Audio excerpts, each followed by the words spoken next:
A mensagem que veio para a gente tem um pouco a ver com a questão de humildade, né, que a gente estava falando, o colega citou isso, e de verdade, assim, de coração aberto, eu não procurei nada relacionado a isso. Eu falei, vou procurar. Mas aí quando veio o versículo, a minha mente tocou no coração naquele versículo, eu fui dar uma pesquisada para o que vem através desse versículo. Eu fui pesquisar, e um dos focos principais do versículo é a humildade. Aí eu falei, caraca, mano, ontem o colega estava falando sobre isso, eu não lembro quem foi também. Alguém chegou para mim ali, no off ali, e veio falar, acho que foi o capitão. Vinícius Museu. Ele falou assim, cara, é legal quando a gente vê que a pessoa que a gente segue na rede social é exatamente a mesma pessoa quando a gente encontra ela pessoalmente. Aí ele me parabenizou, falou só isso, falou, não, parabéns, isso aí e tal, valeu. E aí, em cima disso, falei, caraca, não é possível. Eu gostaria muito que ele estivesse aqui, mas se ele não estiver depois, quando eu mando para ele o link depois. Mas fala assim, o chamado e a vocação dos santos. Tá? Lá, 1 Coríntios, no capítulo 1, versículo 25. Porquanto a insensatez de Deus é mais sábia que a sabedoria dos seres humanos, e a fraqueza de Deus é mais forte que todo o poder dos homens. Irmãos, contemplai a vossa vocação, pois não foram convocados muitos sábios, de acordo com critérios humanos, nem muitos poderosos, nem tão poucos os nobres. Pelo contrário, Deus escolheu justamente o que, para o mundo, é insensatez para envergonhar os sábios. E escolheu precisamente o que o mundo julga fraco para ridicularizar aquele que é forte. Ele escolheu o que, do ponto de vista do mundo, é insignificante, desprezado e o que nada é, para reduzir a nada o que é, com o objetivo de que nenhuma pessoa se vanglorie perante a Deus. Galera, acho que o objetivo, principalmente quando ontem também um colega também estava na turma, chega para mim e fala assim, agora você já teve algum problema? Agora eu estou lembrando isso agora, tá? Você já teve algum problema por você ser policial, ser de uma unidade operacional e ser cristão? Você já encontrou algum problema relacionado a isso? Aí eu falei, não, já tive alguns comentários, questionamentos, como que isso pode? Um policial ser cristão. E aí, na conversa, acho que eu já falei isso em algum outro dica de vida, mas vale reforçar, até porque a turma, quase que 90% policial, o cara que sai de casa para dar a sua vida ou sua liberdade, são os dois maiores bens que o ser humano pode ter, em razão de um outro ser humano, porque é isso que a gente faz. A gente sai de casa, beija a esposa, o filho, ou a mãe, ou o pai, enfim, e não sabe se volta, em defesa do bem, da liberdade ou a vida de outro. E você está dando isso, você está disponibilizando a sua. Camarada, isso é muito forte. Então, no meu entendimento, hoje, quando eu olho para o policial, não tem nada de conflitante com ser cristão. Muito pelo contrário. É o maior exemplo de servidão que um ser humano pode ter. Porque independente do polícia que é, ou que for, eu nunca vi, às vezes, o cara pode até ser aquele polícia mais devagar. Mas quando o nego chama no rádio ou dá alguma coisa, parece que muda uma chave, o cara vira um frenesi e ele corre para dentro do problema. Ele vai para dentro do tiro, ele não quer saber, ele morre na unha, ele dá o direito.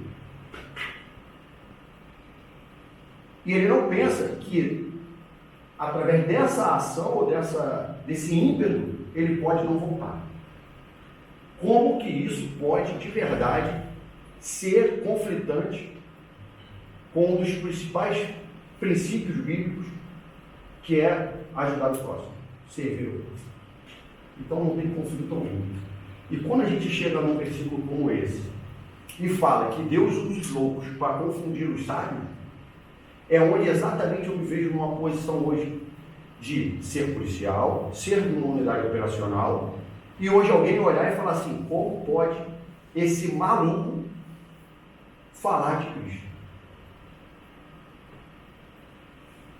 Sinistro, não é? Tipo, alguém olhar, como é que pode esse cara que, em defesa de sua vida ou de outra, assinou uns autos de resistência e falar de Cristo. Não pode. Então, galera, entendam que a gente, quando veste uma farda, quando a gente bota um distintivo, quando a gente vai para a rua, a gente está servindo a Deus. E a gente, em hipótese nenhuma, pode achar que a gente não depende dele. Porque, como também é bíblico, não cai uma folha de uma árvore sem que seja por autorização de Deus. Tem alguns desertos que a gente atravessa e é proposital. Deus fala, ela ou ele precisa passar por isso, porque eu quero que ela saia daquele deserto melhor do que ela está entrando. Então eu vou permitir. Às vezes a gente olha e fala assim, por que aquele cara tão bonzinho está se atrasando? Todo mundo está com uma fogueira. Tem alguma razão lá no final para que isso esteja acontecendo. E se você tiver essa visão, você vai suportar toda a aflição, toda a ansiedade, porque você vai estar depositando em Deus isso. E isso lá na frente vai te tornar um ser humano muito melhor, muito mais forte, seja como pai, como filho, como polícia, como promotor, seja lá o que for, como guarda, que para mim são os policiais municipais, como contador, todos nós, né? E se a gente der a mão, porque isso aqui é um grande network, amanhã alguém pode precisar de um contador e ligar para você. Assim como pode precisar comigo, primeira palavra dele, ó, estou lá em tal lugar se precisar de mim. Como você sabe, se você for para o Ceará, você agora tem um contato com um promotor de justiça, que vai poder ajudar. Se você precisar botar um aparelhinho na boca, você liga para um amigo aqui, que ele dá um jeitinho no teu dente, tá com banguela, filho, ele vai botar um negócio lá.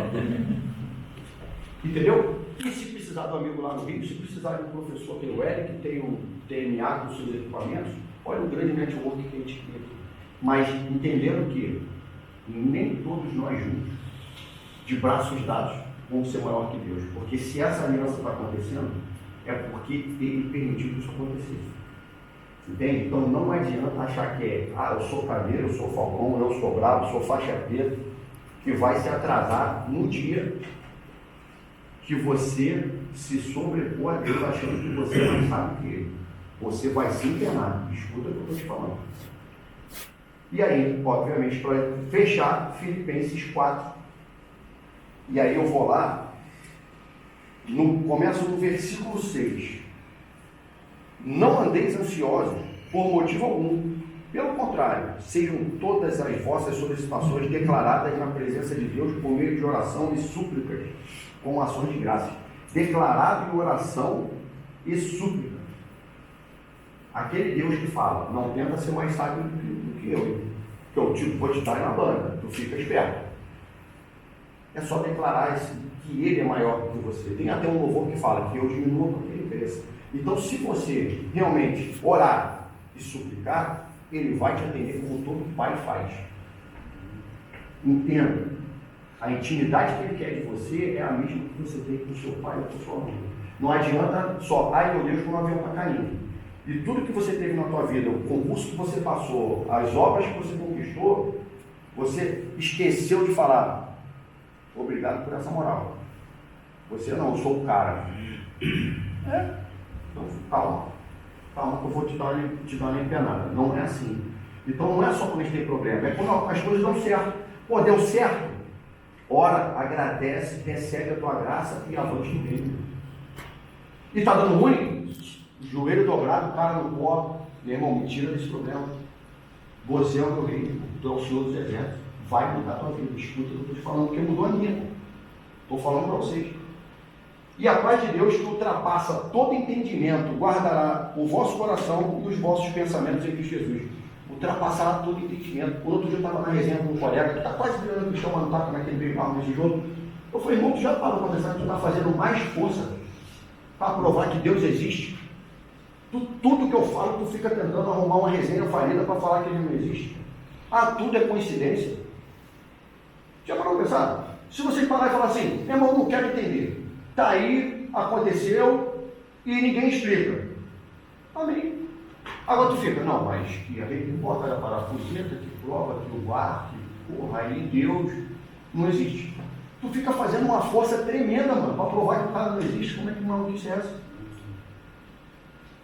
Concluindo, caros irmãos, absolutamente tudo que for verdadeiro, tudo que for honesto, tudo tudo que for justo, tudo que for puro, tudo que for amável, tudo que for de boa fama, se houver algo de excelente ou digno de louvor, nisso pensai. Tudo que aprendeste, recebeste, ouviste e vistes de mim, isso praticai, e o que Deus, e Deus estará na paz, estará convosco. Cara, é tudo que a gente está fazendo aqui também tem a ver com construção, porque assim, você aprendeu o que é bom, você aprendeu o que é justo. Ninguém está aqui para cometer maluquice, muito pelo contrário, a gente está aqui para defender a nossa vida, nossos familiares, para quem precisa prestar um melhor serviço à sociedade. Ninguém está aqui para praticar maldade alguma. E se você faz isso de bom coração, de bom grado, irmão, não tem por que você temer, não tem por que você ficar querendo buscar entendimento, porque já ultrapassou o entendimento. Já passou. Essa fase não é contigo. Se toda a tua ansiedade tu entrega, irmão, esquece, faz a tua parte que a colheita vai vir. Amém, gente? Então assim, de coração, não sei para quem eu precisava falar. Pode ser até para alguém que está em casa, que depois quando isso for disponibilizado, ou para alguém que está aqui, precisava ouvir ou tocar de alguma forma, mas foi a mensagem que veio. E pode ter certeza que o que eu falei aqui foi muito mais do que eu pensei, porque quando acontece e toca, é ele que está falando, é o Espírito Santo, não é mais um amigo Andrade. Beleza, gente? Então, Deus abençoe a todos, um bom treino. Obrigado por todo o carinho, pelo reconhecimento, por vocês, cara, uma turma que a gente vê de polícias, sabe, de policiais que são mais do que tarimbados, retornando com o segundo, com o terceiro, com o quarto curso, cara, com o próprio convite, para falar, cara, a gente está no caminho certo. E hoje, como meu pastor falou, cara, o mundo do tiro, o clube de tiro, a polícia, o seu plantão virou o seu ministério. Tipo, eu não sou pastor, né? Não tenho uma igreja, mas eu tenho o Alunal, onde ele me dá a oportunidade para estar falando e levando a mensagem. Amém, gente? Amém. Então, Deus abençoe a todos. Vamos embora, que agora começa a empolgar.